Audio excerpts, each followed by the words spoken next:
Basic course છે. Start again. આજે આપણે જૈન દર્શનનો જે બેઝિક કોર્સ છે એ આપણે આજે સ્ટાર્ટ કરવા જઈ રહ્યા છીએ. આપણો આ રોજ 8:30 નો ટાઈમ, દર ગુરુવારના 8:30 નો ટાઈમ હશે. એટલે હું બધાને રિક્વેસ્ટ કરી કે ટાઈમ પર આવી જજો, કારણ આપણે 1 કલાકનો જ આપણો ક્લાસ છે. બપોરના આપણે લેતા હોઈએ છીએ 1.5 કલાકનો હોય છે, તો બધા ટાઈમ ઉપર આવી જજો. અને આપણું દર ગુરુવારના જ રહેશે આ. ક્યારેક જો મારું આગળ પાછળ થયું તો આગળના કે પાછળના દિવસે આપણે લઈ લેશું. જો કે લગભગ મને લાગે છે નેક્સ્ટ વખતે જ આવી રીતે થશે, પછી આપણે કહીએ વાત એની. તો આપણે આ બેઝિક જે જૈન ફિલોસોફીનો કોર્સ છે કે જેમાં આપણે જે ટોપિક કવર કરી રહ્યા છીએ, મેં લખ્યા હતા અંદાજથી બધા થોડાક, કે જેમાં કોઈ આપણે કહીએ સંપ્રદાય ભેદ નહીં. જે તત્વ છે આપણો જૈનનો, કે જેમાં સ્થાનકવાસી હોય કે દેરાવાસી હોય, શ્વેતાંબર હોય કે દિગંબર હોય, પણ જે તત્વ જે છે એમાં કંઈ ફરક નથી. આચાર ભેદ હોય પણ તત્વ એક જ હોય છે. કે જેમ કે એ જે ટોપિક્સ છે એ જ આપણે લેવાના છીએ. જેમ કે આજે આપણે ફર્સ્ટ સ્ટાર્ટ જ કરીએ છીએ નમસ્કાર મહામંત્રથી. કે કોઈ પણ જૈન આપણે કહીએ તો જૈન એટલે એને નવકાર મંત્ર તો આવડતો જ હોય, એ ભલે દિગંબર હોય કે શ્વેતાંબર હોય. તો આ જે નવકાર મંત્ર છે, પછી આપણે જોઈએ તો અચ્છા, બીજી એક બધાને રિક્વેસ્ટ કરું છું, પાછું કહેવું પડશે કે બધા જોઈન થઈ અને પોતાને મ્યુટ કરી લેજો, નહીં તો બધાને ડિસ્ટર્બ થશે. તો આપણા કયા કયા ટોપિક્સ છે? તો નવકાર મંત્ર છે, તીર્થંકર છે, શલાકા પુરુષ છે, પછી કાળચક્ર, કેવી રીતે જે 6 આરા વગેરે છે, બ્રહ્માંડ સ્વરૂપ, કે ઉર્ધ્વલોક, અધોલોક, તીર્છાલોક, ક્યાં ક્યાં શું આવેલું છે, પછી કર્મ થિયરી, જે 8 પ્રકારના કર્મ વગેરે છે એ, પછી જૈન ભૂગોળ, એવી જ રીતે આ તો થઈ ગયું આપણું. એવી જ રીતે 9 તત્વ છે, ધ્યાનના પ્રકાર છે, 6 દ્રવ્ય છે. આ બધા જે મેઇન તત્વ જે છે એ બધામાં સેમ છે. અને આપણો પ્રયત્ન હશે કે એ જે મૂળ આપણું જૈન ફિલોસોફી છે એ સમજવાનું આપણે આ આપણા ક્લાસમાં ટ્રાય કરશું. એ જ આપણે કરશું. અને એમાંય બીજા હજી થોડાક ટોપિક પણ આપણા એડ થશે. તો આજનો આપણો આજનો પ્રથમ આપણો સબ્જેક્ટ છે નવકાર મંત્ર, નવકાર મહામંત્ર અને પંચ પરમેષ્ઠ. આજે આપણે જૈન આજે જઈએ તો એવું કોઈ નહીં હોય જેને નવકાર મંત્ર ન આવડતો હોય. કોઈ ધાર્મિક અભ્યાસ ના હોય, કોઈ ધાર્મિક ખાસ ક્રિયાકાંડ ન કરતો હોય, પણ નવકાર મંત્ર તો એવું છે કે બધાને જ આવડતું હોય. અને એવી જ રીતે આપણે કહીએ તો આપણું કોઈ પણ અનુષ્ઠાન હોય, શુભ હોય કે કંઈ પણ હોય, તો આપણે એ અનુષ્ઠાનની શરૂઆત નવકાર મંત્રથી કરીએ છીએ. ઘરમાં પણ આપણે કોઈ શુભ કામ માટે જતા હોઈએ, કે કોઈ ચલો છોકરા પરીક્ષા આપવા માટે જતા હોઈએ છીએ, ટ્રાવેલિંગ માટે જતા હોઈએ, કોઈ ચલો ઓપરેશન કે એવું કંઈ હોય, તો આપણે શું કરીએ, પેલા એમ કરીએ કે નવકાર બોલીને પછી નીકળીએ. આ આપણું જનરલ બધાનું આ હોય છે કે નવકાર આપણા માટે, બધા માટે, જૈનો માટે એ આપણે કહીએ ને મહામંત્ર છે. મંત્રો તો ઘણા બધા હોય છે, અલગ અલગ દેવોના અલગ અલગ મંત્રો હોય છે, પણ આ બધા મંત્રોમાં આપણે કહીએ તો સમસ્ત મંત્રોમાં આ નવકાર મંત્ર અગ્રસ્થાન ધરાવે છે. એનું ઘણું મહત્વ છે, એની ઘણી શક્તિ છે. તો આપણે જેમ કહીએ કે કોઈ પણ અનુષ્ઠાનના શરૂઆતમાં આપણે નવકાર મંત્રથી કરીએ છીએ, તો આજે આપણું જે આ કોર્સ પણ છે જૈન ફિલોસોફીનો, તો એની શરૂઆત પણ આજે આપણે આ નવકાર મંત્રના પ્રથમ આ જ ક્લાસથી કરશું. કારણ આપણે નવકાર મંત્ર તો બધા બોલીએ છીએ, પણ એ જ નવકાર મંત્રના એના જે 5 પદ છે કે 9 પદ છે, એનો અર્થ સમજીને આપણે બોલીએ તો એમાં આપણને ભાવ ઘણો આવે. એટલા માટે આપણે એક પદનો આજે અર્થ સમજશું કે શું છે એ પદ, કયા છે, એમના ગુણો કેટલા છે, એ આપણે આજે સમજવાનો પ્રયત્ન કરશું. અને નવકાર મંત્ર એક એવો છે, આપણે બીજા મંત્ર સ્તોત્ર વગેરે જોઈએ, ભક્તામર સ્તોત્ર છે કે કંઈ પણ આપણે સ્તોત્ર જોઈએ તો એમની અમુક કાળ મર્યાદા, એ આપણે કહીએ કે આ કાળમાં જ બોલાય કે આ શુદ્ધિ હોય તો જ બોલાય, એવી રીતે આપણે કહીએ. પણ નવકાર મંત્ર એવું છે કે તમે ગમે એક વખતે બોલી શકો છો, એવા અમુક કાળ મર્યાદા કે એવી કંઈ એમાં વાંધો નથી આવતો. આપણે કોઈ પણ આપણે વિઘ્ન આવે કે કોઈ શુભ પ્રસંગ પણ હોય, બધામાં આપણે કોનો યાદ કરીએ તો નવકાર મંત્રનો. તો આ આપણે કહીએ કે એના આટલું બધું મહત્વ છે. કેમ? તો એક તો એના યોજક છે, એ કોણ છે? લોકોત્તર મહાપુરુષ છે. અર્થથી તીર્થંકર પરમાત્મા, અને સૂત્રથી કોણે કર્યું છે તો ગણધર ભગવાન. ગણધર ભગવાન એટલે કોણ? આપણે જે તીર્થંકર છે, આપણા 24 તીર્થંકર, તો દરેક તીર્થંકરના ચતુર્વિધ સંઘની તો સ્થાપના કરે. ચતુર્વિધ સંઘ એટલે સાધુ, સાધ્વી, શ્રાવક અને શ્રાવિકા. આ ચતુર્વિધ સંઘની તો એ સ્થાપના કરે. પણ એ બધા સાધુ સાધ્વીઓમાં જે મુખ્ય શિષ્ય એમના હોય, જેમને આપણે ગણધર ભગવાન કહીએ. જેમ કે અને દરેક તીર્થંકરના અલગ અલગ હોય, નંબર પણ અલગ હોય. મહાવીર સ્વામીના 11 ગણધર હતા, એમાં સૌથી મુખ્ય ગૌતમ સ્વામીને આપણે બધા જાણીએ છીએ. તો આ ગણધર જ્યારે પરમાત્મા દેશના આપે, તો એ દેશના એ આપે અર્થથી, અને એને સૂત્રમાં એને ગૂંથે કોણ? આ ગણધર ભગવાન. તો આ નવકાર મંત્ર ઉપર એમ કહે છે કે અર્થથી તીર્થંકરો અને સૂત્રથી ગણધર ભગવાન શું છે? એના યોજક છે. હવે આપણે આ નવકાર મંત્રમાં શું છે? તો એમાં જે પુરુષોની આપણે એટલે જે વ્યક્તિઓની આરાધના કરવામાં આવી છે, એ બધા કેવા છે? વિતરાગ છે અને નિસ્પૃહ મહાત્માઓ છે. આપણે બીજા આપણે જોઈએ બીજા કે જેના આરાધ્ય સૂર્યદેવનો મંત્ર છે કે બીજા કોઈ દેવનો મંત્ર છે, તો એ દેવો કેવા છે? સંસારી છે, સ્પૃહાવાળા છે. સ્પૃહા એટલે એમને કંઈ પણ ઈચ્છા છે, અને સરાગી આત્માઓ છે. જ્યારે નવકાર મંત્રમાં આપણે જેની આરાધના કરીએ છીએ, તો ત્યાં શું છે? આ વિતરાગ પરમાત્મા છે, વિતરાગ દેવ છે, અને કેવા છે? એ નિસ્પૃહ છે. અને બીજા મંત્રોમાં અન્ય દેવતા મંત્રોમાં દેવતા અધિષ્ઠાતા તરીકે છે, એટલે એ દેવની આપણે આરાધના કરીએ છીએ. જ્યારે નવકાર મંત્રમાં જ્યારે તેમ નવકાર મંત્રની આરાધના કરો, ત્યારે દેવતા સેવક રૂપે આવે છે. કેમ? કે જેઓ આ મહામંત્રની આરાધના કરે છે, એઓના મંત્ર પ્રત્યેની ભક્તિને વશ થઈ અને એ દેવો એ જે ભક્ત છે, એ આરાધક છે, એની સેવા માટે કે એના સેવક બનીને રહે છે. તો આપણે જોઈએ છે કે અધમાધમ જીવો છે, એ પણ આ મહામંત્રના પવિત્ર અક્ષરો સાંભળી અને શું કહે છે? દુર્ગતિ જતા ઉઘરી જાય છે. આપણે જોઈએ તો ઘણી બધી નવકાર મહામંત્રની ઘણી બધી કથાઓ આપણે આપેલી છે. પણ હમણાં આપણે કહીએ કે કેવી, તો આપણે જે ખબર છે, જેમાંથી આપણે કહીએ કે એક બે કથાઓ, જસ્ટ આપણું આ નવકાર મંત્રનો ટોપિક ચાલુ કર્યું છે, તો એમાં જે એક બે કથાઓ છે, આપણી એક જ કથા જે બધાને ખબર છે, પણ એનું મહાત્મ્ય દર્શાવવા માટે આપણે હમણાં કહી શકીએ કે પાર્શ્વનાથ ભગવાન અને ધર્ણેન્દ્ર પદ્માવતી. હું પાછું એક વખત રિપીટ કરીશ આજે એક દિવસ, કે બધા જોઈન થઈ અને પ્લીઝ પોતાને મ્યુટ કરી લેજો, નહીં તો આપણને ડિસ્ટર્બ થશે. અને કોઈને કંઈ ક્વેશ્ચન હશે તો છેલ્લા 5-10 મિનિટ તમે પૂછી શકો છો, ચોક્કસ પૂછજો, પણ હમણાં પોતાની મ્યુટ કરી લો. I'm again repeating, please mute yourself. તો આપણે નવકાર મંત્રની આપણે એની મહાત્મ્યની કથા જોઈએ તો પાર્શ્વનાથ ભગવાન અને ધર્ણેન્દ્ર પદ્માવતીની આપણે ખ્યાલ છે કે કેવી રીતે હતું કે જ્યારે પાર્શ્વનાથ ભગવાન હજી એ તીર્થંકર પરમાત્મા બન્યા નથી, એમણે દીક્ષા ગ્રહણ કરી નથી, એ હજી રાજ્ય એટલે રાજકુમાર તરીકે જ છે, એટલે પાર્શ્વકુમાર તરીકે છે. અને એક દિવસ એ નગરચર્યા કરવા નીકળે છે.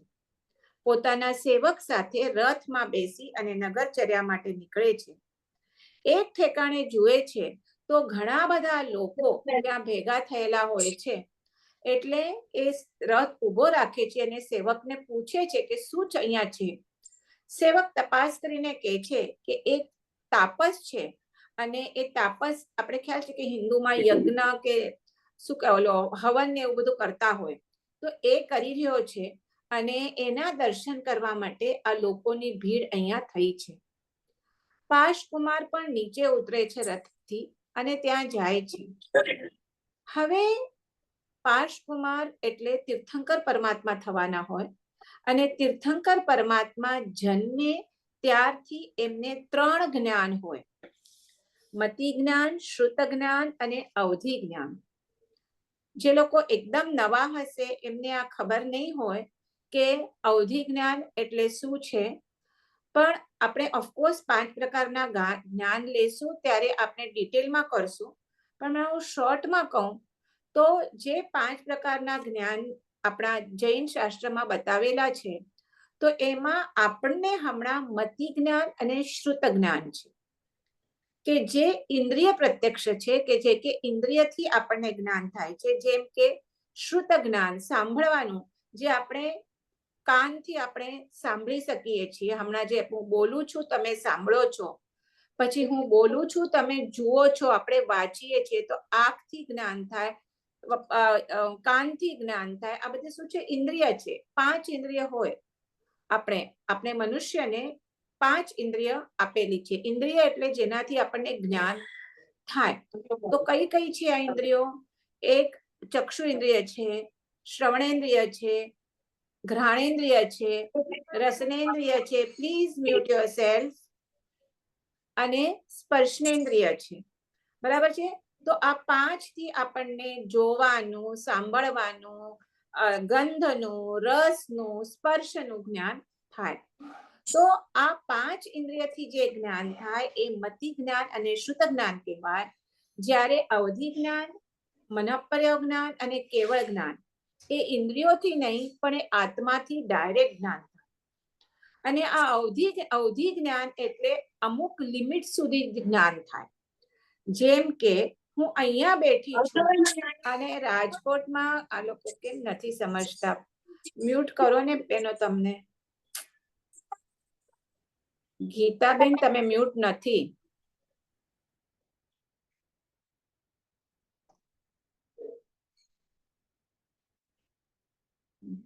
તમને જે પણ પૂછવું હોય તમે પૂછી શકો છો અનમ્યુટ કરીને, પણ આપણો ક્લાસ પતવા આવશે ત્યારે. હમણાં વચમાં શું બધા જણા પોતાને મ્યુટ કરીને રાખજો.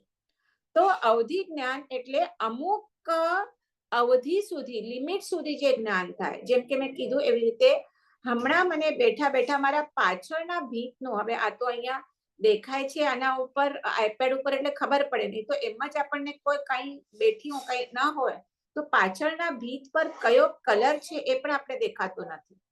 બરાબર? પણ આ અવધિ જ્ઞાન હોય એ ઇન્દ્રિય જ્ઞાન નથી, આત્મ પ્રત્યક્ષ છે. એટલે તમને અહીંયા બેઠા બેઠા અહીંયાથી 5 કિલોમીટર દૂર શું થઈ રહ્યું છે, અહીંયાથી આપણે કહીએ તો અમેરિકામાં શું થઈ રહ્યું છે, જેટલું તમારો જ્ઞાનનો ક્ષયોક્ષમ એ પ્રમાણે એ અવધિ જ્ઞાન થાય.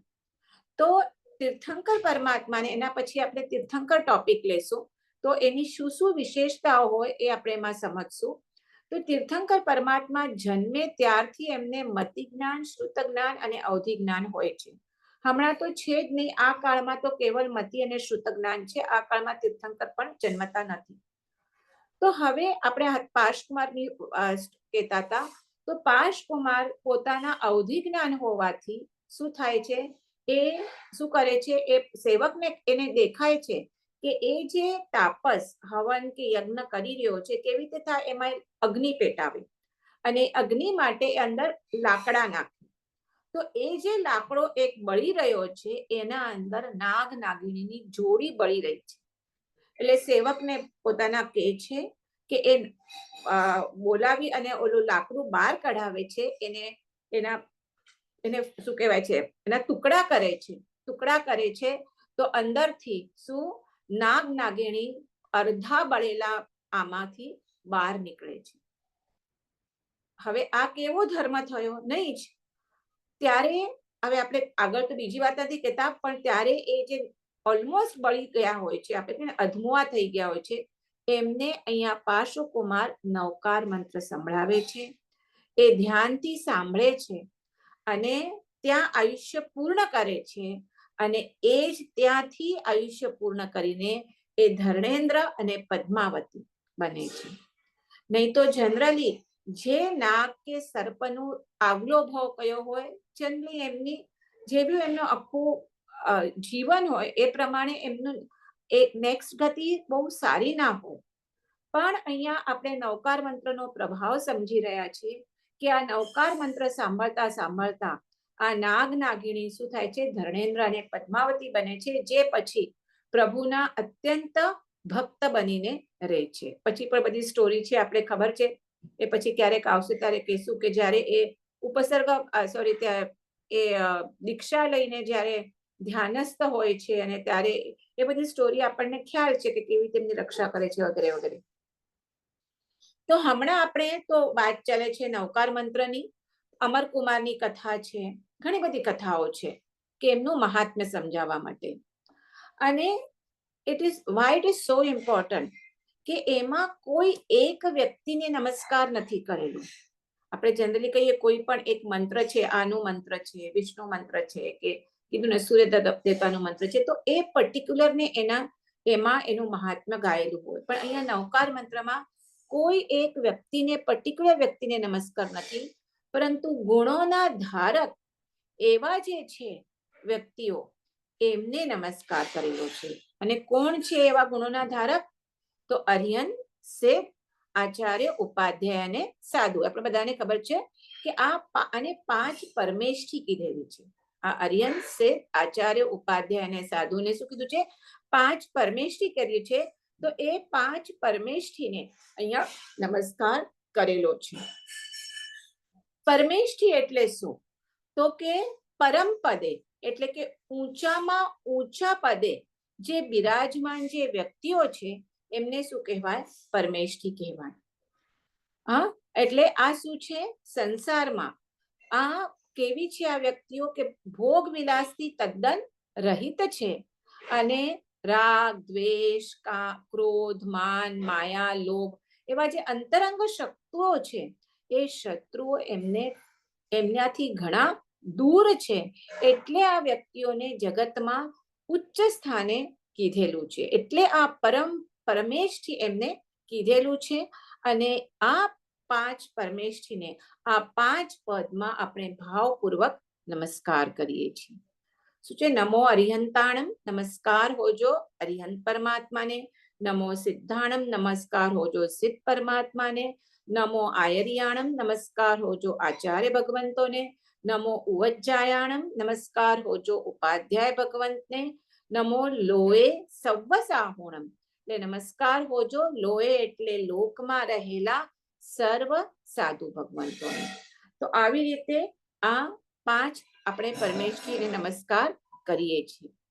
તો આ જે 5 પદ છે એમાં દેવ, ગુરુ અને ધર્મ ગોઠવાયેલા છે 5 પદમાં. કેવી રીતે? તો પ્રથમ 2 પદ છે અરિહંત અને સિદ્ધ, એમાં શું છે? એ દેવ સ્થાને છે.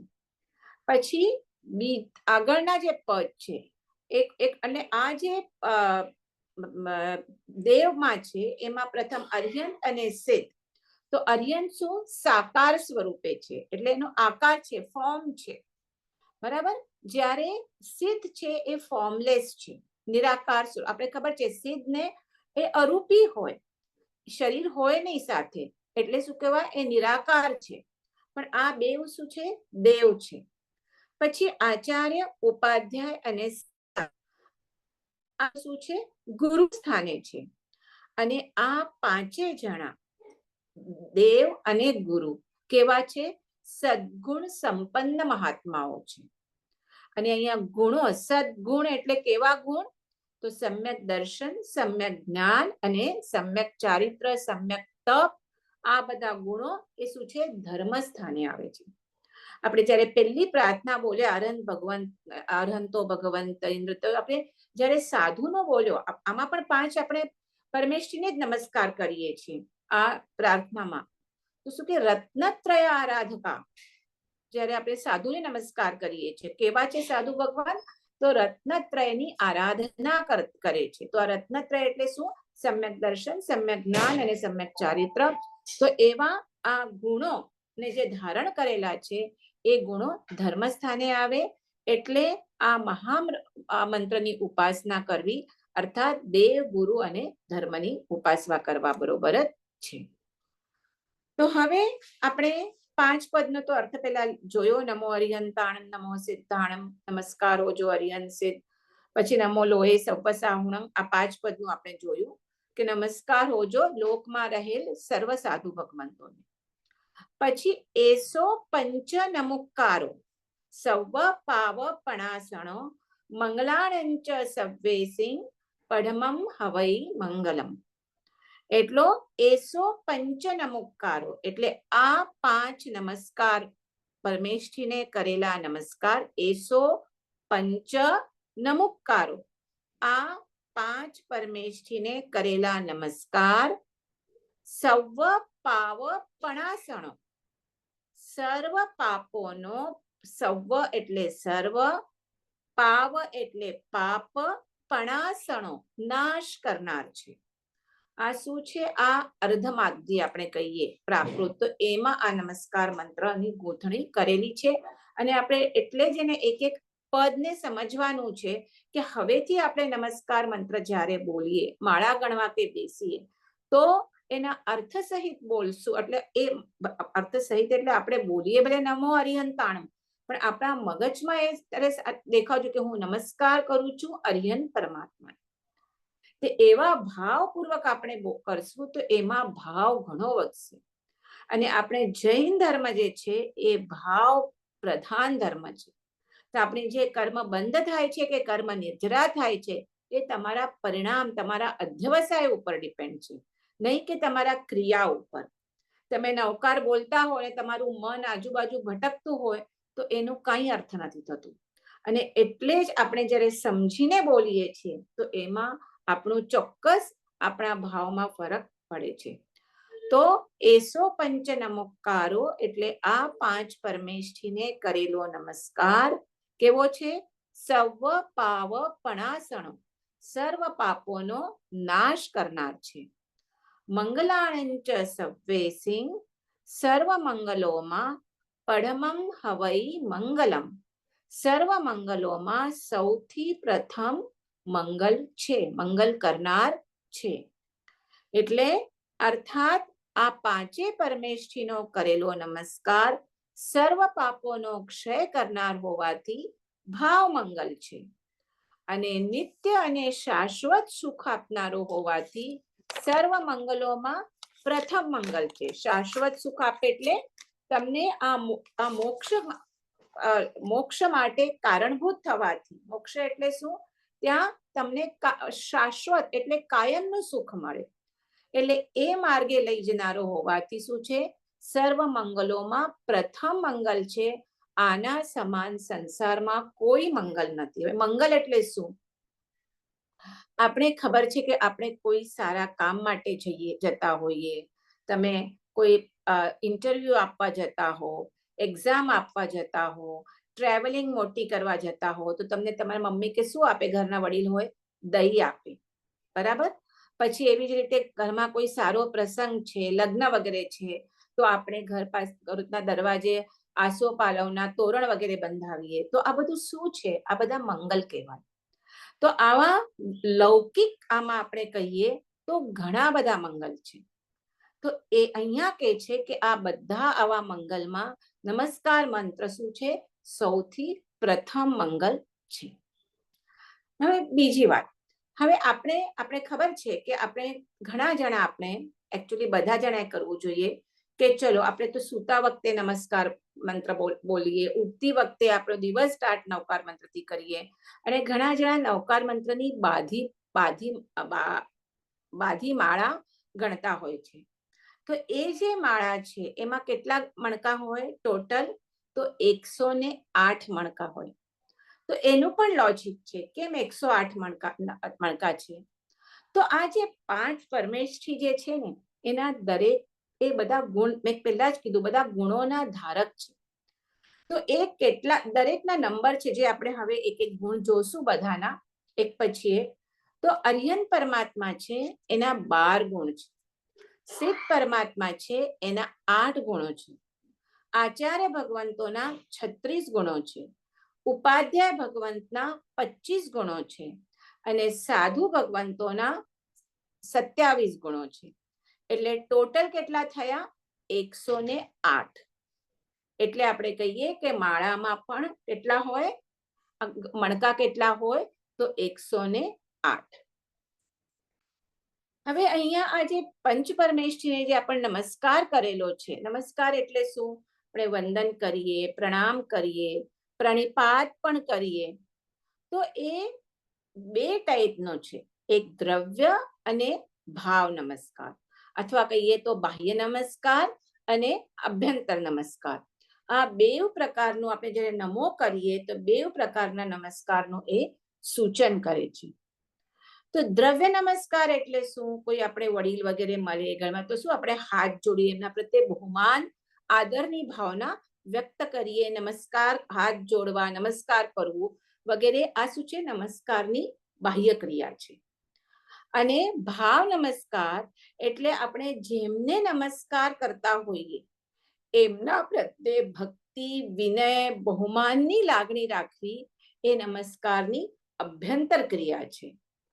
એટલે બાહ્ય નમસ્કારથી શું થાય છે? એક વ્યવહારનું પાલન થાય છે. જેમ આપણે કીધું કે કોઈ વડીલ હોય તો આપણે શું કહીએ? એમને હાથ જોડીને આપણે નમસ્કાર કરીએ. તો એ શું છે? એક વ્યવહારિક પાલન છે. અને અભ્યંતર ક્રિયાથી જ્યારે એ જ વ્યક્તિ પ્રત્યે, એ કોઈ ગુરુ છે, દેવ છે, એને આપણે જ્યારે અત્યંત બહુમાનપૂર્વક જ્યારે નમસ્કાર કરીએ છીએ, ત્યારે આપણી મનની અને આત્માની શુદ્ધિ થાય છે. એટલે બાહ્ય અને આ અભ્યંતર 2 નમસ્કારમાં આપણે જોઈએ તો અભ્યંતર નમસ્કારનું ફળ ઘણું વધારે છે. તો હવે આપણે આનું ભૂમિકા જોઈ નમસ્કાર મહામંત્રની. અને મેં જેમ કીધું એવી રીતે આ એક એક આપણે જે નમસ્કાર મંત્રના જે એક એક પદ છે, એનો હવે આપણે એક એકનો અર્થ જોશું. આ કોર્સ આપણો છે, મેં પહેલા કીધું છે, આપણો એકદમ બેઝિક આપણે કહીએ જે આપણું ધર્મદર્શન છે એ મેં સ્ટાર્ટ કર્યો છે. સ્ટાર્ટ આપણે કર્યો અમુક યંગસ્ટરને જાણવું હતું, એના માટે આપણે ટાઈમ પણ સાંજના રાખ્યો છે કે દે કેન જોઈન. પણ એની સાથે મેં જોયા ગ્રુપમાં તો ઘણા બધા જોઈન થયા છે, અને એમાં ઘણા બધા ઓલ્ડ આપણા જે સ્ટુડન્ટ્સ છે એ પણ છે. તો હવે એમના માટે તો આ બધું બહુ ઈઝી લાગશે, પણ હું આ એકદમ સિમ્પ્લિફાય કરીને જ આપણે લેવાના છીએ. કારણ જે લોકોને ખરેખર જે જૈન ફિલોસોફી જાણવી છે, જે લોકોને, તો એમના માટે સરળ રહે એટલા માટે બને એટલું સિમ્પ્લિફાય કરી અને આપણે કોર્સ લઈ લીધા છે. કારણ એ લોકોને કદાચ ઘણું સિમ્પલ લાગશે, જે લોકો ઓલરેડી ઘણો ટાઈમથી મારી સાથે જોડાયેલા છે. તો આ જે આપણે કહીએ પહેલું પદ, હા, નમો અરિહંતાણ. એટલે હવે એક એક 5 પદનું આપણે એક એકનો અર્થ સમજશું. તો નમસ્કાર હોજો અરિહંત પરમાત્માને. હવે અરિહંત પરમાત્મા એટલે કોણ? કે જેમણે રાગ અને દ્વેષનો, એટલે બેઝિકલી અરિહંત, અરિ એટલે શત્રુ અને હંત એટલે જેણે નાશ કર્યો છે, કે જે હણનારા છે. એટલે શું થયું? જે શત્રુઓને હણનારા છે એ છે અરિહંત. તો આપણે જો આમ ઉપરથી જો આનો અર્થ વિચારીએ તો આપણને એમ થાય કે અરિહંત ભગવાન આપણા તો શું છે? અહિંસા પરમો ધર્મ. તો અહીંયા જે સૌથી પ્રથમ પદમાં જ કોઈ શત્રુનો નાશ હણનારા કેવી રીતે થઈ શકે? આપણે હિન્દુ ધર્મમાં સાંભળીએ કે આ રાક્ષસનો નાશ કર્યો, આ કર્યો, પણ જૈનમાં તો એવું નથી. તો કે કોનો નાશ કરે છે? તો અહીંયા કે છે કે અહીંયા અરી એટલે કોણ છે? અરી એટલે આપણા રાગ અને દ્વેષ રૂપી જે શત્રુ છે એને અહીંયા અરી કીધું છે. રાગ, દ્વેષ, ક્રોધ, માન, માયા આ બધા છે. તો એને જે હણનારા છે એ અરિહંત પરમાત્મા છે. અને એમણે એટલું જ નહીં, એમણે આ સંસારમાંથી તરવાનો એટલે કે મોક્ષ પ્રાપ્ત કરવાનો જે માર્ગ બતાવનાર છે એવા અરિહંત પરમાત્મા છે. એટલે સૌથી પ્રથમ નમસ્કાર અરિહંત પરમાત્માને કરેલો છે. અને એમણે એના પછી આવશે નમો સિદ્ધાણમ.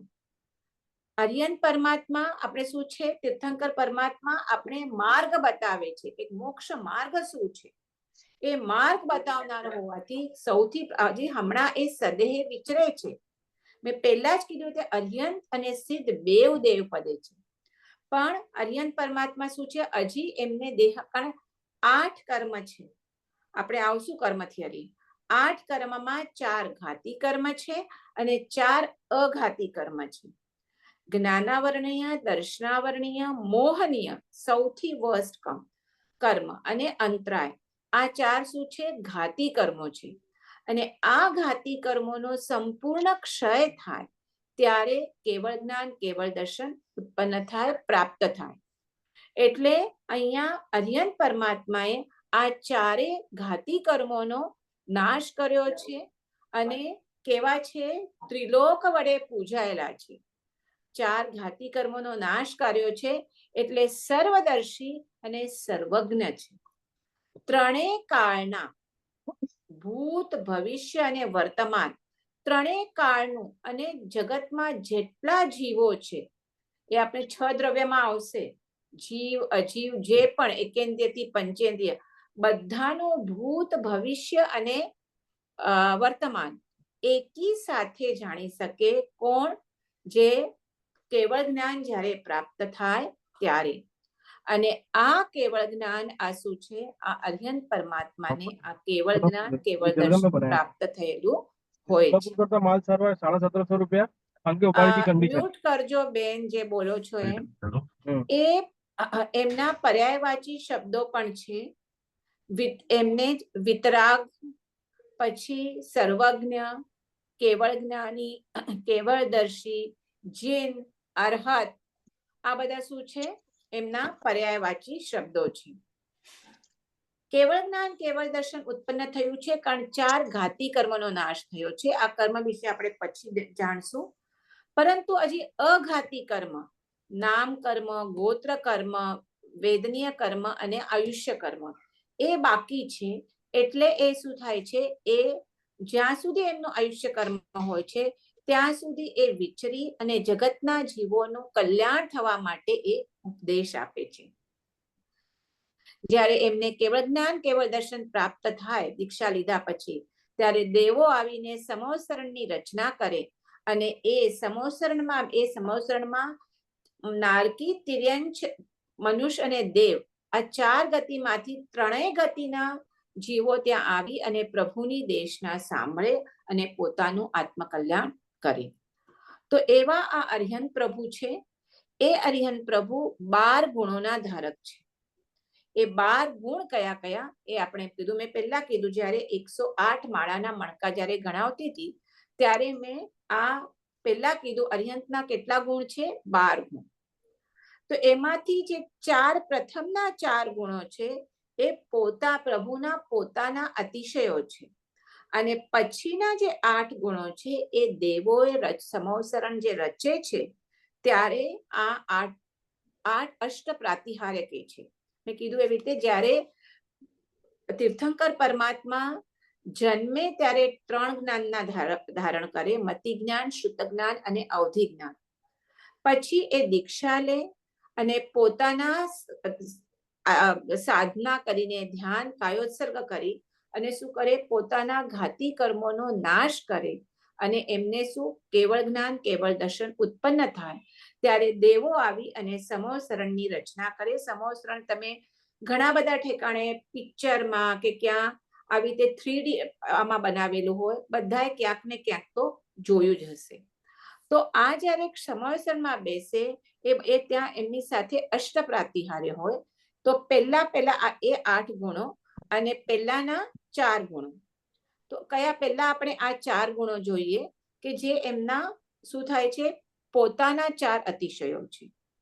તો એ છે જ્ઞાનાતિશય, વચનાતિશય, પૂજાતિશય અને અપાયા પગમાતિશય. તો જ્ઞાનાતિશય એટલે શું? પ્રભુ અનંત જ્ઞાનના ધારક હોય છે, કારણ કેવળ જ્ઞાન ઉત્પન્ન થયેલું છે. વચનાતિશય એટલે પ્રભુની વાણી 35 ગુણયુક્ત હોય છે. એ અતિશય છે એમના. અતિશય એટલે સ્પેશિયલ ક્વોલિટી. આપણે તીર્થંકર પરમાત્માનું જે આના પછીનો જે સેશન લેશું એમાં તીર્થંકર પરમાત્મા વિશે જાણશું, ત્યારે વધારે ડીપમાં આપણે જોશું. પણ તમને એક એક્ઝામ્પલ ખાલી હમણાં આપું અતિશય 35 ગુણમાંથી, કે જ્યારે પરમાત્મા દેશના આપે સંવત્સરણમાં, ત્યારે ત્રણેય ગતિના જીવો પોતપોતાના લેંગ્વેજમાં સમજે. જેમ કે તિર્યંચ હોય તો તિર્યંચના લેંગ્વેજમાં સમજે. એ તિર્યંચમાં પણ સિંહની અલગ હશે, શિયાળની અલગ હશે, મોરની અલગ હશે. બધા પોતપોતાના લેંગ્વેજમાં સમજે. મનુષ્યની અલગ લેંગ્વેજ, દેવની અલગ. તો એ એમનું અતિશય છે. પહેલા જયારે આપણે સાંભળીએ ત્યારે નવાઈ લાગે, પણ હવે હમણાંના જમાનામાં આપણે નવાઈ ના લાગે.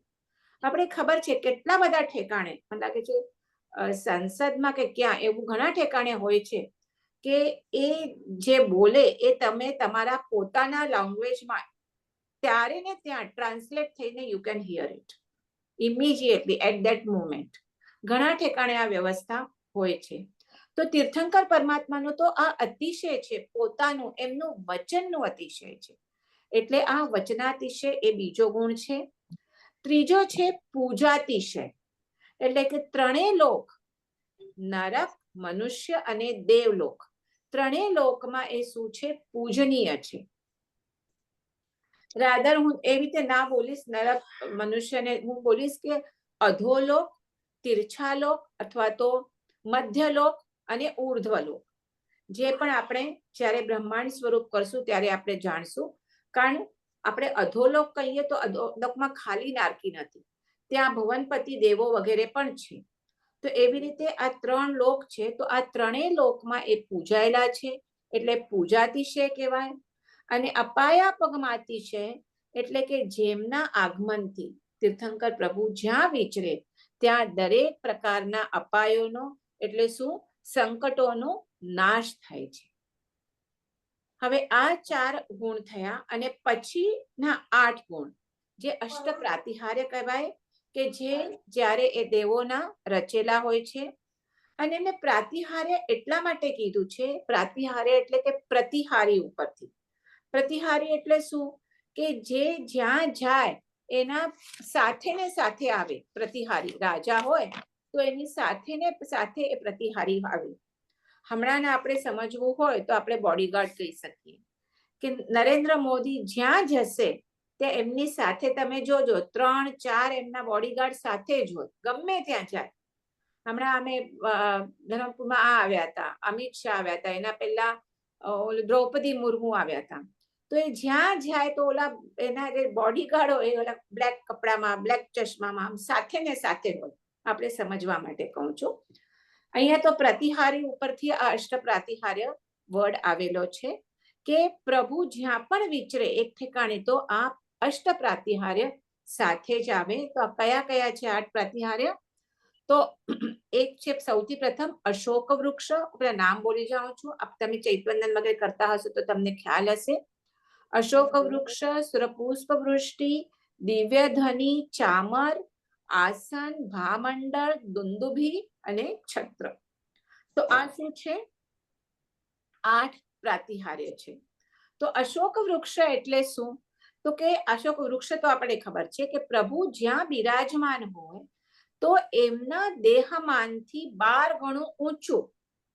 એમના દેહમાનથી એટલા માટે કીધું છે કે મહાવીર પ્રભુનું જે દેહમાન એટલે એમની હાઈટ, ઊંચાઈ એ 7 ફીટની હતી. એમનું આપણે આયુષ્ય વગેરે બધું જોઈએ તો એ પંચમ કાળના, ચતુર્થ કાળના ઓલમોસ્ટ અંતમાં થયા છે. પણ જે પહેલાના તીર્થંકર હતા, જેમની આપણે ઋષભદેવ ભગવાનની કહીએ તો એમની હાઈટ કેટલી હતી? 500 ધનુષની હતી. ને પછી આસ્તે આસ્તે આસ્તે ઓછી થતી જાય. પણ એ જે પણ તીર્થંકર ભગવાનની હાઈટ હોય એના કરતા 12 ગણું ઊંચું આ અશોક વૃક્ષ હોય છે અને એની રચના આ દેવો કરે છે. પછી બીજું છે સુરપુષ્પ વૃષ્ટિ, એટલે પ્રભુના સમોસરમાં દેવો ફૂલોની વૃષ્ટિ કરે છે.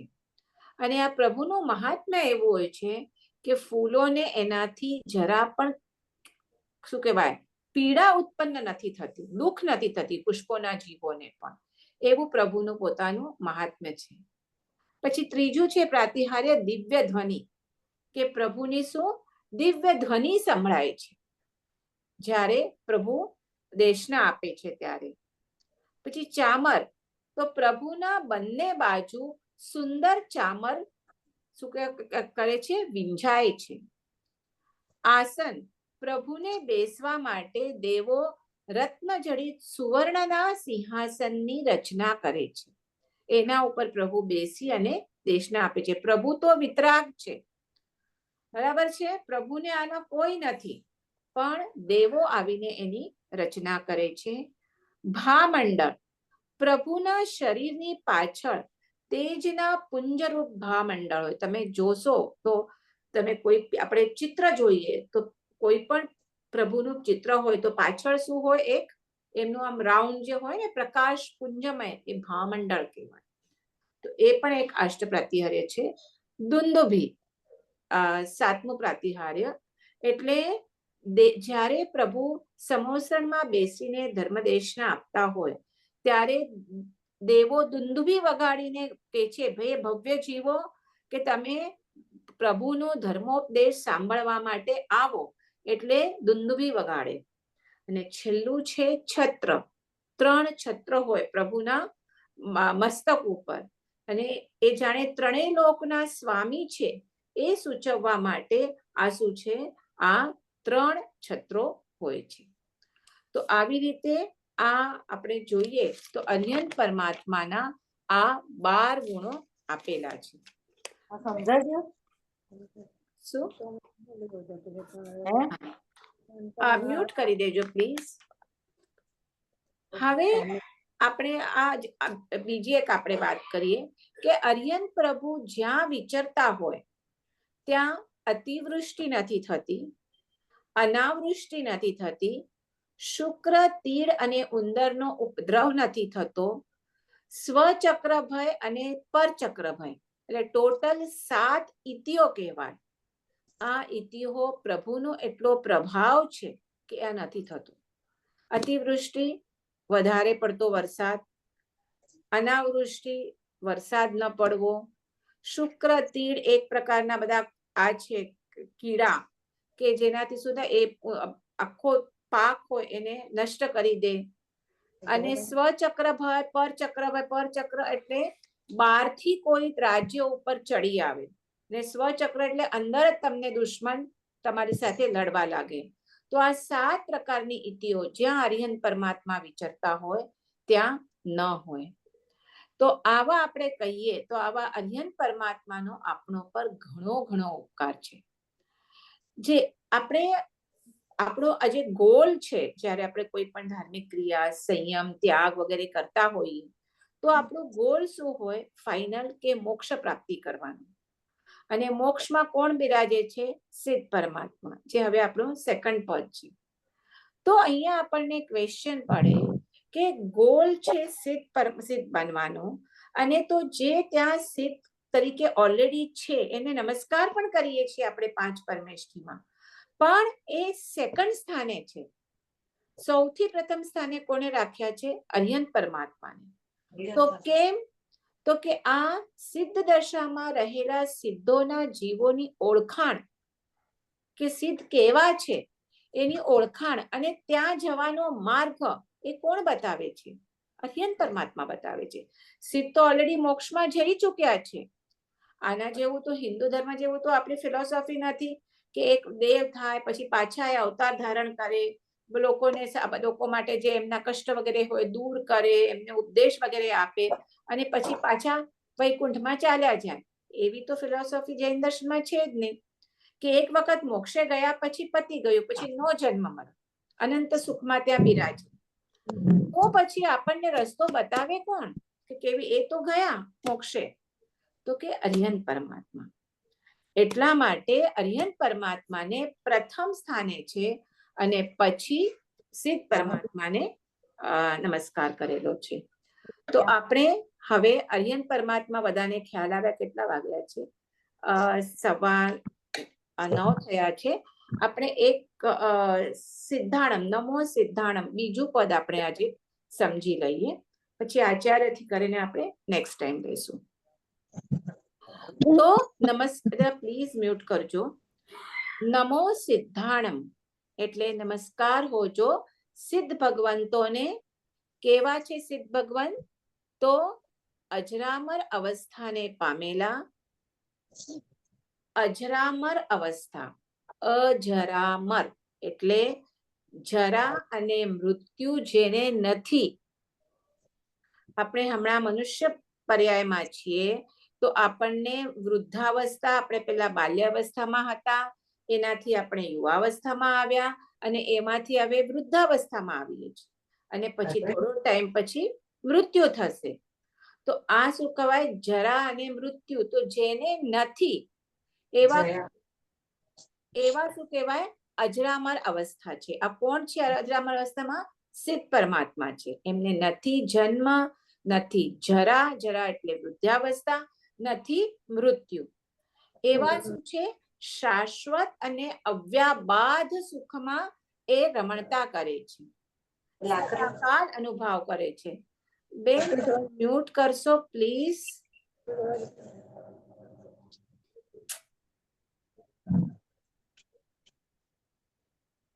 એક મિનિટ મને જ કરવું પડશે. હા, થઈ ગયું હતી મ્યુટ. તો એવા અવ્યાબાદ સુખનો સદાકાળ અનુભવ કરી રહેલા.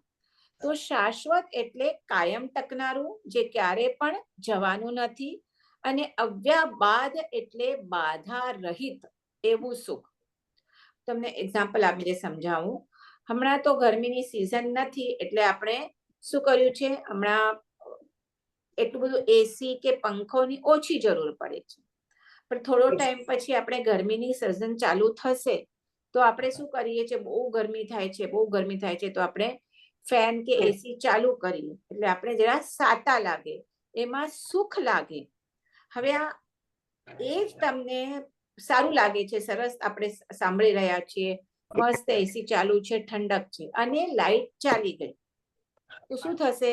લાઈટ ચાલુ થઈ ગઈ તો ઓલું એસી પણ બંધ થઈ જશે, ફેન પણ બંધ થઈ જશે, પાછી તમને ગરમી ચાલુ લાગશે, એટલે તમને જે એ ઠંડકનો જે સુખ હતું, એ સુખ તમારું ચાલ્યું ગયું. એટલે એને શાશ્વત સુખ ન કહેવાય, એને બાધા રહિત સુખ ન કહેવાય. એ થોડા ટાઈમ માટે હતું, જે ડિપેન્ડ ઓન ધ ઇલેક્ટ્રિસિટી ચાલી ગઈ તો સુખ પણ ચાલ્યું ગયું. અને શું થયું? તમારું જે સુખ થતું હતું તમને એસી નું, એમાં બાધા પડી. તો સિદ્ધ પરમાત્માના કેવા હોય સુખ? શાશ્વત, કાયમ માટે ત્યાં અનંત સુખમાં જે રહેતા હોય. અને અવ્યાબાદ એટલે શું? બાધા રહિત, કોઈ પણ પ્રકારની બાધા એમને ના હોય. હર્ષાબેન, તમે મ્યુટ નથી. રાજેશ્વરી બેન, તમારું પણ મ્યુટ નથી. Okay okay. તો આ શું કહેવાય? સિદ્ધ પરમાત્માને કેવું છે સુખ? તો અવ્યાબાદ અને શાશ્વત સુખ છે. તે બંધ કરે છે ને. ઓકે, વાંધો નહીં. ચલો, તમને નથી આ ખ્યાલ આવતો તો ભલે છે, પણ તો વાત નહીં કરતા, એટલું કરો. અહીંયાથી પણ નથી થતું મારું. તો એવું સિદ્ધ ભગવંતને સુખ હોય છે. પછી અને એ કેવા છે? નિરંજન નિરાકાર છે, એટલે રૂપ નથી, અરૂપી છે. કારણ જે આપણે રૂપ છે, આપણે કહીએ છીએ આ દેહ, એ શું છે? નામ કર્મના હિસાબથી મળ્યો છે. અને ત્યાં તો સર્વ કર્મ રહિત જ્યારે અવસ્થા થાય, ત્યારે સિદ્ધપદ પ્રાપ્ત થાય. અર્યંતમાં શું છે? 8 કર્મ છે. 8 કર્મમાં 4 ઘાતી કર્મ જ્યારે ક્ષય થાય, ત્યારે અર્યન પદ થાય, કારણ ત્યારે કેવળ જ્ઞાન કેવળ દર્શન પ્રાપ્ત થાય. પણ હજી આયુષ્ય કર્મ બાકી છે, અઘાતી કર્મો બાકી છે. એટલે જ્યારે આયુષ્ય કર્મનો સંપૂર્ણ ક્ષય થઈ જાય, સાથે બીજા 3 કર્મનો પણ ક્ષય થાય, ત્યારે અર્યન પરમાત્મા શું થાય? સિદ્ધ પરમાત્મા બને.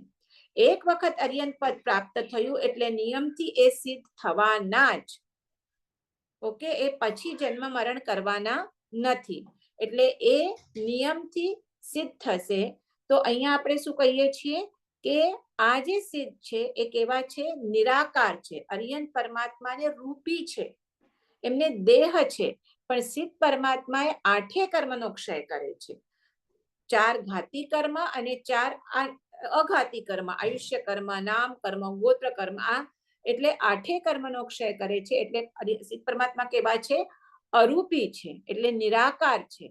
અને એવા સિદ્ધ શિલા ઉપર જે બિરાજમાન છે એવા સિદ્ધ પરમાત્માને મારા નમસ્કાર હો. નમો સિદ્ધાણ.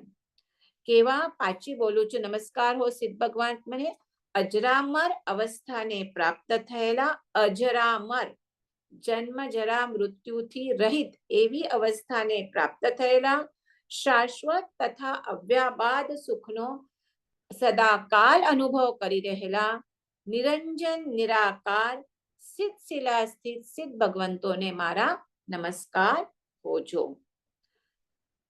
હવે આ જે આ ક્યાં બિરાજે છે? આ જે મોક્ષ એ ઉર્ધ્વ દેવલોક, ઉર્ધ્વ લોક છે. એમાં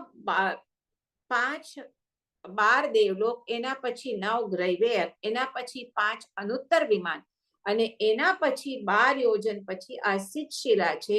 ત્યાં જઈને એ સિદ્ધ બિરાજે છે. આપણે ઓફકોર્સ બ્રહ્માંડ સ્વરૂપ કરશું ત્યારે બરાબર ડિટેલમાં સમજશું. પણ જનરલી એક તો બધાને ખ્યાલ હશે કે જે આ 3 લોક છે, આપણે ત્રિલોક કહીએ, આખો આવું શેપ છે આનો, તો વચ્ચેની એકદમ પતલી પટ્ટી, નીચે બધો અધોલોક છે, ઉપર ઉર્ધ્વલોક છે, વચ્ચેની નાની પટ્ટી છે, ત્યાં આ મધ્યલોક અથવા તીર્છાલોક છે. ત્યાં જ કેવળ મનુષ્ય રહેતા હોય છે. અને આ મનુષ્ય ગતિમાંથી જ સર્વ કર્મ ક્ષય કરી અને સિદ્ધ ક્ષેત્રે સિદ્ધ શિલામાં બિરાજાય છે. બીજા કોઈ ગતિમાંથી તમે ડાયરેક્ટ મોક્ષ, તમારા 8 કર્મ ક્ષય કરી અને મોક્ષે નથી જઈ શકતા. કેવળ આ મનુષ્ય ગતિમાંથી સર્વ કર્મ ક્ષય કરી અને સીધું એ ત્યાં ક્યાં જશે? સિદ્ધ શિલા પર બિરાજે છે. તો હવે આ સિદ્ધ મેં કીધું એવી રીતે સર્વ કર્મ ક્ષય કરવાથી એમને સંસારમાં પાછું જન્મ ધારણ કરવું પડતો નથી. હવે બીજી વાત આપણે જોઈએ, આ ગુણ જોઈએ આપણે. જેમ આપણે અર્યન પરમાત્માના આપણે 12 ગુણ જોયા, એવી જ રીતે સિદ્ધ ભગવંતના કેટલા છે? 8 ગુણો છે.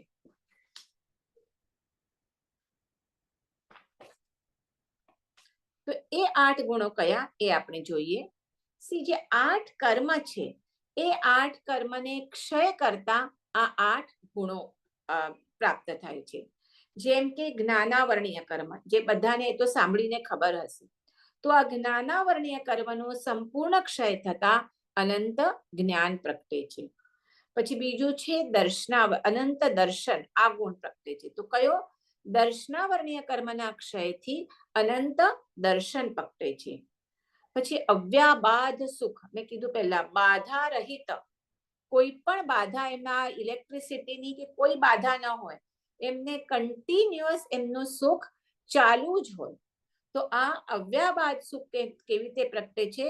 તો વેદનીય કર્મના ક્ષયથી પીડા રહિત એવું અવ્યાબાદ સુખ હોય છે. પછી અક્ષય સ્થિતિ, એટલે અનંત ચારિત્ર. ચોથો ગુણ કયો છે? અનંત ચારિત્ર, જે મોહનીય કર્મના ક્ષયથી હોય છે.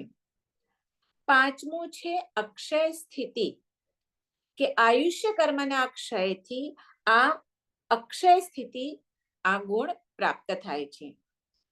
છઠ્ઠું છે અરૂપીપણું, જે આપણે નામ કર્મ છે. નામ કર્મ એટલે જેના લીધે આપણને આ બોડી મળી છે, બરાબર છે.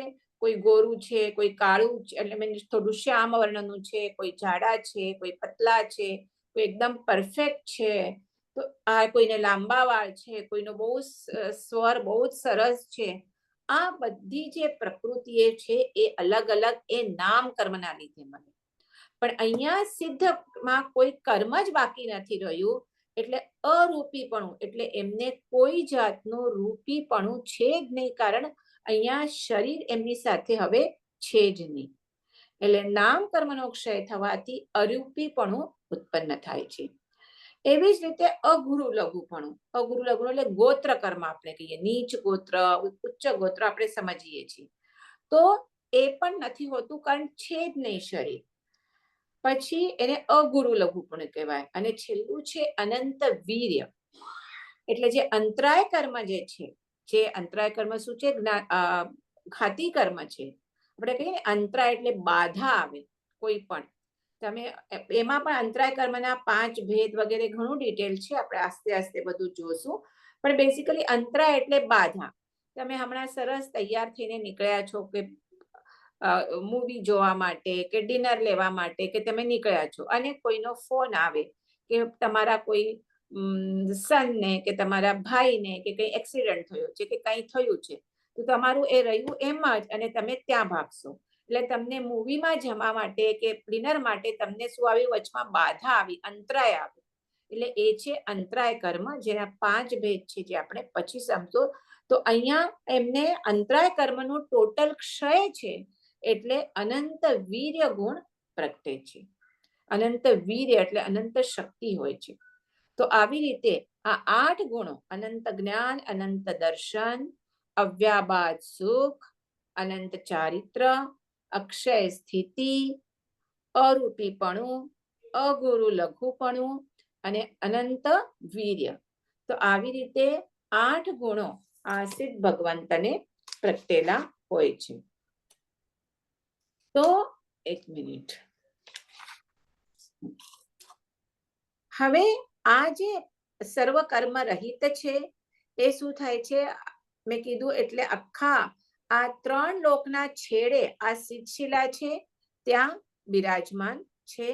અને હવે આ જે છે આપણે આપણા જ્યારે મોક્ષે જાય ત્યારે શું કહીએ? જ્યોતમાં જ્યોત મળી ગઈ એમ કહેવાય. એમ શું કામ કહેવાય છે? કારણ આ કહીએ ને, જ્યોતમાં જઈને જ્યોત મળી ગઈ. કારણ શિક્ષા તો અમુક એનું પણ પ્રમાણ છે. હવે અનંત કાળથી જીવો મોક્ષે જતા રહે છે, ભલે લિમિટમાં, પણ તોય આપણે એમ ના થાય કે ત્યાં પછી બહુ જ ગર્દી થઈ જશે, એમને બેસવાની જગ્યા નહીં રહે. તો એવું નથી થતું. તો એ કેમ એવું થાય છે કે આ જીવો શરીર વિનાના છે, રૂપ વિનાના નથી. એટલે દરેક રૂપ વિનાના નથી, રૂપ વિનાના છે, રૂપ વાળા નથી. એટલે એમને દરેકને આપણે એક જણને બેસવા માટે એક ખુરશી જોઈએ, બરાબર? અહીંયા 4 જણા બેસે તો મને 4 ખુરશીઓ કે નીચે એટલી જગ્યા જોશે. પરંતુ આપણે પ્રકાશ જોઈએ, પ્રકાશ. હવે અહીંયા આ એક રૂમ છે, અને અહીંયા એક મેં દીવો પ્રગટાવ્યો, એનો પ્રકાશ આવ્યો. બીજો દીવો લઈ આવીશ તો બીજો એનો પણ પ્રકાશ આવશે. 10 દીવા લાવીશ તો 10 નો પ્રકાશ પણ એટલી જગ્યામાં રહી શકશે. એકમાં એક એ સમાઈ જશે. તો એવી જ રીતે અહીંયા કહે છે કે આ મોક્ષે ગયેલા આત્માઓ પણ છે, કે જેમ દીવાના પ્રકાશમાં કેમ બધું એકમાં સમાઈ જાય છે, એવી રીતે એક જ ક્ષેત્રમાં આ બધા જીવો સમાય છે. અનંત જીવો અનંત છે. જૈન ફિલોસોફી પ્રમાણે એમ નથી કે એક પરમાત્મા છે અને બીજા નહીં, એવી રીતે નહીં. બધા જે જીવો મોક્ષે જાય છે એ બધા આપણા માટે ભગવાન સ્વરૂપ જ છે, પણ બધા દરેક આત્માઓ શું છે? ભિન્ન ભિન્ન છે. દરેક ભલે ત્યાં એકમાં એક સમાઈ જાય છે, પણ બધા ભિન્ન ભિન્ન છે. અને મેં બીજું એક કીધું અર્યંત પરમાત્મા અને સિદ્ધ પરમાત્મા માટે કે વિતરાગ છે. વિતરાગ, રાગ એટલે શું? એટેચમેન્ટ કહીએ. અને દ્વેષ એટલે અવર્જન. તો પરમાત્મા કેવા છે? ટોટલી રાગ અને દ્વેષના વિનાના છે, એટલે એટેચમેન્ટ અને અવર્જન વિનાના છે. તો આપણે થાય કે તું વિત દ્વેષ કેમ નથી કીધું, વિત રાગ કેમ કે છે? તો અહીંયા કે છે, શાસ્ત્રકારો ફરમાવે છે કે જ્યાં રાગ હોય ને ત્યાં જ દ્વેષ આવે, જ્યાં એટેચમેન્ટ હોય ને ત્યાં જ અવર્જન આવે. તમને જો એ વ્યક્તિ પ્રત્યે કે એ વસ્તુ પ્રત્યે એટેચમેન્ટ ન હોય, રાગ ન હોય, તો એનું કોઈ બીજું કંઈ પણ થતું હોય, કોઈ એનું ખરાબ કરતું હોય, તો તમને એના પ્રત્યે દ્વેષ ભાવ ન જાગે. એક્ઝામ્પલ કહું તો તમે હમણાં સ્કૂલમાંથી તમારા બાબાને લઈને આવી રહ્યા છો. તમારા બાબા પ્રત્યે તમને અત્યંત રાગ છે, અત્યંત એટેચમેન્ટ છે. કોઈ સામેથી ત્યારે આવી અને દોરથી જો 2 થપ્પડ મારે એ બાબાને, તો તમે શું કહેશો? એને સાથે ઝઘડો કરવા બેસી જશો એ વ્યક્તિ પ્રત્યે જેણે તમારા બાબાને આવીને થપ્પડ મારી છે, કારણ તમને તમારા બાળક પ્રત્યે અત્યંત એટેચમેન્ટ છે. હવે આ જ સિનારીઓ તમે રસ્તામાંથી જઈ રહ્યો છો, બીજું એક સામેથી બાળક જાતું હોય છે, એક જણ આવીને એ બાળકને મારશે થપ્પડ, તો જે તમે તમારા બાળકને મારતી વખતે તમે ચલો જઈને કદાચ કહો પણ ખરું કે આ તો શું કરી રહ્યો છે, આવી રીતે કેમ કરે છે, પણ જે તમારા બાળકને જ્યારે એ વ્યક્તિ મારે છે અને તમે જેવા ઉકળી ઉઠો છો, જેવું ઝઘડો કરવા લાગો છો સામેથી, તમે પણ એને એવું તમે નહીં કરો એની સાથે, કારણ એની સાથે તમને એટેચમેન્ટ નથી, રાગ નથી. અને એટલે જ આ જે આપણા અરિહંત પરમાત્મા, સિદ્ધ પરમાત્મા છે, એ ટોટલી શું છે? રાગ અને દ્વેષ વિનાના છે. જ્યારે ટોટલ રાગ દ્વેષનો ક્ષય કરે ત્યારે જ વિતરાગપણું આવે છે. અને બીકોઝ રાગ હોય એટલે દ્વેષ હોય, એટલે અહીંયા વિતરાગ કીધેલું છે, વિત દ્વેષ નથી કીધેલું. પણ હોય તો ટોટલ રાગ અને દ્વેષના વિનાના. તો અહીંયા આપણે આજનો ક્લાસ કમ્પ્લીટ કરીએ છીએ. ચિનાગના વિરુદ્ધ કંઈ બોલાયું હોય તો મિચ્છામી દુક્કડમ, અને કોઈને કંઈ પૂછવું હોય તો જરૂરથી પૂછી શકો છો. આમાં કંઈ આપણને કોઈને કંઈ ન સમજાયું હોય કે કંઈ મનમાં શંકા હોય તો 5 મિનિટ આપણે 5-10 જે પણ તમને તમારું સમાધાન થાય ત્યાં સુધી વી કેન કન્ટિન્યુ.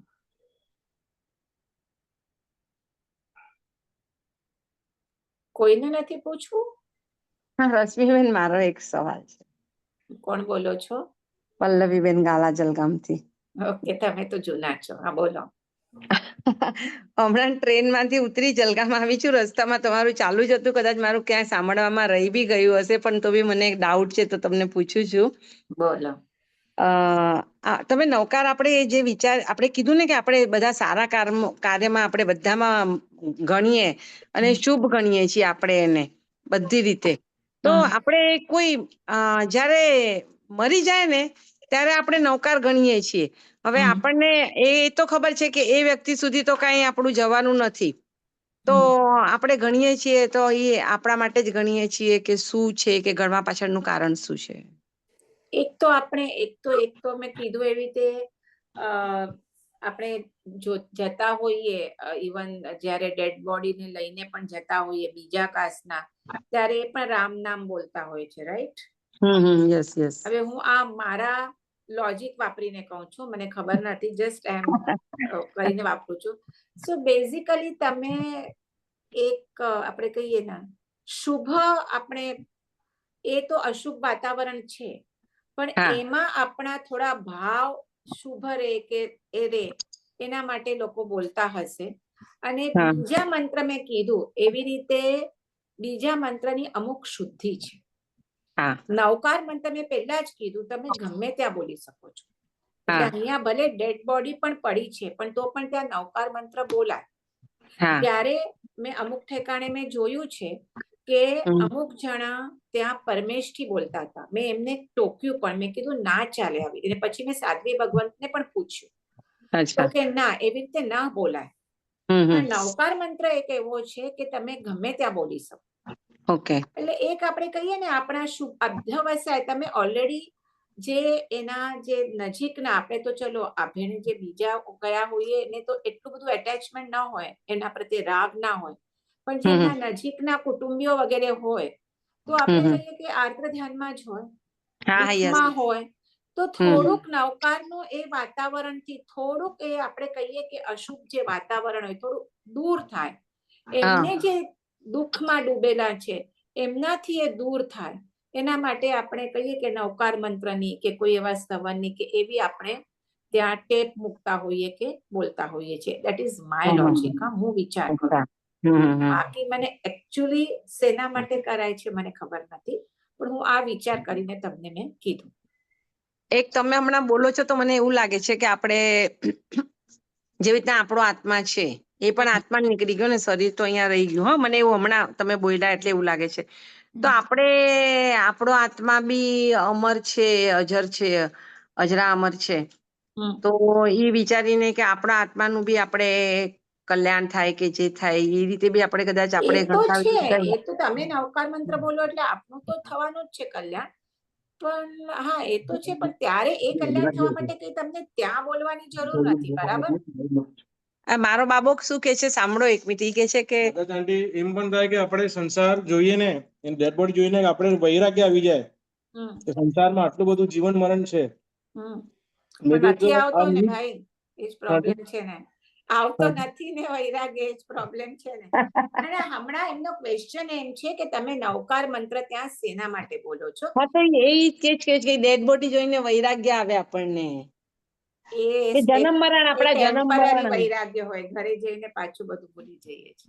એ તો છે. મંદિરમાં જઈએ તો પહેલા નવકાર એટલે આપણે કંઈ પણ આપણે સમજો કે અધર દેન જૈનિઝમ આપણે શિવ મંદિરમાં ઓમ નમઃ શિવાય કહીએ. May be it's the first step towards Jainism કે આપણે નવકાર બોલીને આપણો વૈરાગ્ય આપણને યાદ આપણને આ કરીએ છીએ કે ના, this is the ultimate solution. એટલે આપણને કહીએ ને જીવન મરણથી મુક્તિ કરીને એક ટુવર્ડ્સ એમ પણ થઈ શકે આંટી. હા, એમ પણ થઈ શકે. અને તમે હમણાં એમ જેમ કીધું એવી રીતે હું જે પહેલા મેં કીધું કે તમે ઓમ નમઃ શિવાલયમાં જઈને ઓમ નમઃ શિવા બોલો તો ત્યાં શંકર ભગવાનનું નામ છે, ત્યાં એમને નમસ્કાર કરીએ છીએ. ત્યારે અહીંયા આપણે કોઈ એક પર્ટિક્યુલર આપણા કોઈ તીર્થંકરનું કે કોઈનું નામ નથી. આપણે એ ગુણોના ધારક, આજે આપણે હમણાં ગુણ બોલી રહ્યા છીએ કે અરિયંતના 12 ગુણ, સિદ્ધના 8 ગુણ, એ ગુણોના ધારક જે પણ આત્માઓ છે એમને આપણે નમસ્કાર કરી રહ્યા છીએ. અને એટલે આ નમસ્કાર મંત્રનું મહાત્મ્ય વધારે છે. બરાબર છે. બીજા કોઈને અને એક બીજો એક ક્વેશ્ચન હતો કે છે ને આપણે છે ને તમારું નામ શું બેન? ના, હમણાં ક્વેશ્ચન પૂછો છો એ કોણ? હું તો પલ્લવી ગાલા જલગામથી. નહીં, એના પછી બીજા કોઈ હમણાં પૂછ્યું કે તમે જ પૂછી રહ્યા છો? હું જ પૂછી રહી છું કે આ છે ને આ મતિ જ્ઞાન ને શુદ્ધ જ્ઞાન ઇન્દ્રિયથી છે આપણા. હા, અવધિ જ્ઞાન ઇન્દ્રિયથી છે કે આત્માથી છે? આત્માથી છે ને. હા, અને તમે સમજાવ્યું હતું પણ મારાથી ભૂલાઈ ગયું છે. અને અવધિ જ્ઞાન આપણું સાથે ચાલે કે થોડા ટાઈમ માટે જોઈને પાછું જતું બી રહે? ડિપેન્ડ. એ આપણે જ્ઞાન કરશું ત્યારે ડિટેલમાં કરશું. હા, ભલે, ઠીક છે, વાંધો નહીં. હા, ચાલશે. Thank you. ત્યારે કરશું જ્ઞાનના ટોપિક. Thank you. આ તો હમણાં અવધિ જ્ઞાન જે નવા છે એ લોકોને અવધિ જ્ઞાન શું છે એના માટે મેં થોડુંક કીધું. બાકી ડિટેલમાં આપણે જ્ઞાનનું પછી સમજશું. Okay, thank you. બીજા કોઈને કઈ પૂછવું છે? કોનું છે? હાથ દેખાય છે મને. કોણ છે?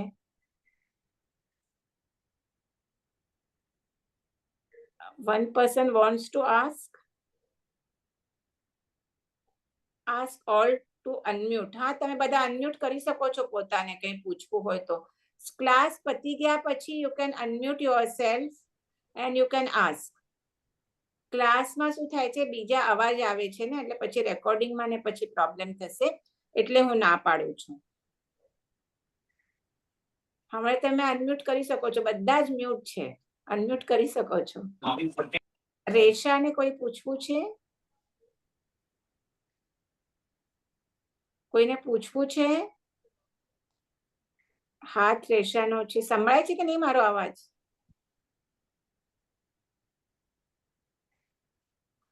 ઓકે, ચલો.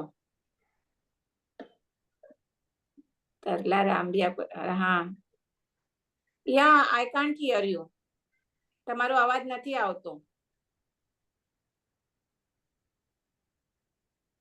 કોઈનો મને કેમ કોઈનો અવાજ નથી આવતો?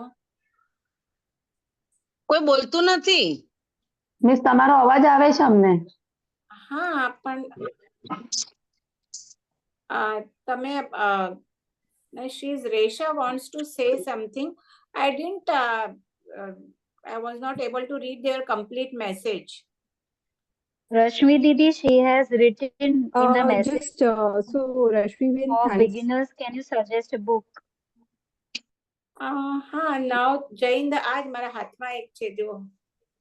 જય તમને ઉલટું દેખાય છે કે સીધું દેખાય છે?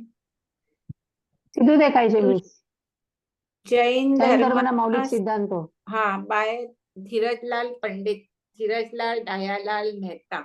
This is a nice book. હું પિક્ચર પાડી અને ઇંગ્લિશ ટ્રાન્સલેશન મારી પાસે નોટ્સ છે યુનિવર્સિટીની, ઇંગ્લિશ નોટ્સ. જો મળશે તો હું તમને પિક્ચર પાડીને મોકલાવી દઈશ. જો આમાં છે ને આ જેને જોઈતું આ બિગનર્સ માટે આ સારી છે બુક, બહુ ડિફિકલ્ટ નથી ને બધું આપણે મોસ્ટલી ઘણું બધું આમાં કવર કરેલું છે. ઓકે, હું મોકલાવી દઈશ પિક્ચર.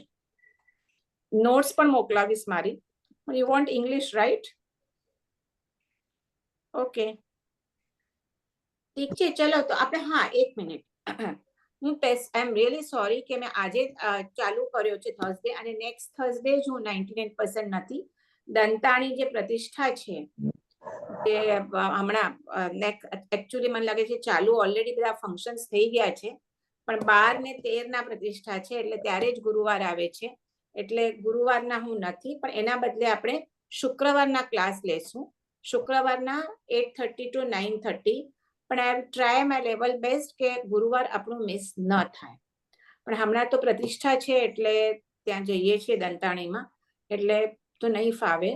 તો હું ગ્રુપ પર પણ મેસેજ નાખી દઈશ, કારણ મેં ખાસ લખ્યું હતું કે જોઈન તો ઘણા બધા થઈ ગયા છે, પણ આપણે જોઈએ છીએ કે એકચ્યુઅલી ક્લાસમાં ઘણા ઓછા આવે છે, તો હું ત્યારે ગ્રુપ ઉપર મેસેજ નાખી દઈશ. ઓકે, ચલો, જય જિનેન્દ્ર બધાને. Thank you. જય Jinendra. Thank you. Thank you. Thank you. Thank you. Good night, Rashmi. કેવી રીતે બંધ કરવાનું? Thank you. Leave leave. Thank you. Thank you.